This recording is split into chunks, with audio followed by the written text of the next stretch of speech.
ಪ್ರಾಣೇಶ್ವರ ಪ್ರಾಣೇಶ್ವರ ಪ್ರೇಯಸಿ ಏಕೆ ಏನಾಯಿತು? ಚಿಂತೆಗೆ ರಮಣಿ ಕಾಗೆ ಚಿಂತೆಗೆ ರಮಣಿ ಚಿಂತೆಗೆ ರಮಣಿ ಕಾಗೆ ಚಿಂತೆಗೆ ರಮಣಿ ಮನದ ದುಃಖವ ಹೇಳಿ ರಮಣೆ ಮನದ ದುಃಖವ ಹೇಳಿ ರಮಣೆ ಪರಿಹರಿಸಲು ಬರಲಿಲ್ಲವೇ ಪರಿಹರಿಸಲು ಬರಲಿಲ್ಲವೇ ನಿನ್ನಯ ಬಳಿಯಲ್ಲಿ ನಾನು ವಾದ ನಿನ್ನಯ ಬಳಿಯಲ್ಲಿ ನಾನು ವಾದ ಚಿಂತೆಗೆ ರಮಣಿ ಕಾಗೆ ಚಿಂತೆಗೆ ರಮಣಿ ಚಿಂತೆಗೆ ರಮಣಿ ಕಾಗೆ ಚಿಂತೆಗೆ ರಮಣಿ ಪ್ರೇಯಸಿ ಇದೇನು ನೀನು ಇಷ್ಟೊಂದು ಚಿಂತಾಕ್ರಾಂತಳಾಗಿ ಬಂದಿರಲು ಕಾರಣವೇನು? ಯಾರಾದರೂ ನಿನ್ನನ್ನು ನಿಂದಿಸಿ ಮಾತನಾಡಿದರೆ ಬೇಗ ತಿಳಿಸು. ಅವರನ್ನು ಈಗಲೇ ನನ್ನ ದೊಡ್ಡ ಬಾಚಿಯಿಂದ ತುಂಡು ತುಂಡಾಗಿ ಕತ್ತರಿಸುವೆನು. ಹೇಳು ರಮಣೆ.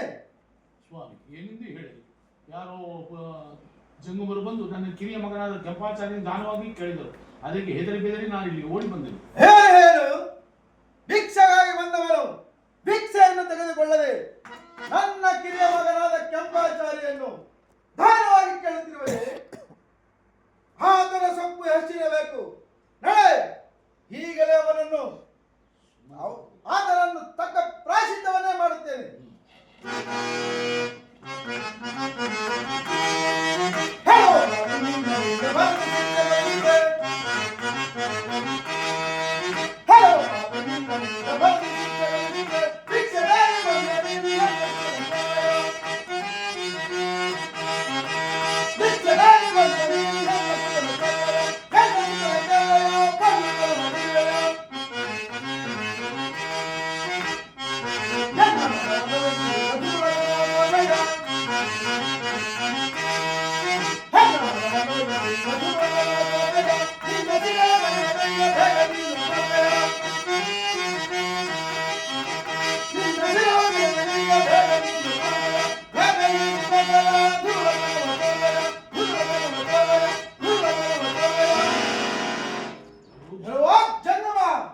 ಭಿಕ್ಷೆಗಾಗಿ ಬಂದ ನೀನು ಭಿಕ್ಷೆಯನ್ನು ತೆಗೆದುಕೊಳ್ಳದೆ ನನ್ನ ಕಿರಿಯ ಮಗನಾದ ಕೆಂಪಾಚಾರ್ಯನ್ನು ದಾನವಾಗಿ ಕೇಳುತ್ತಿರುವೆಯ?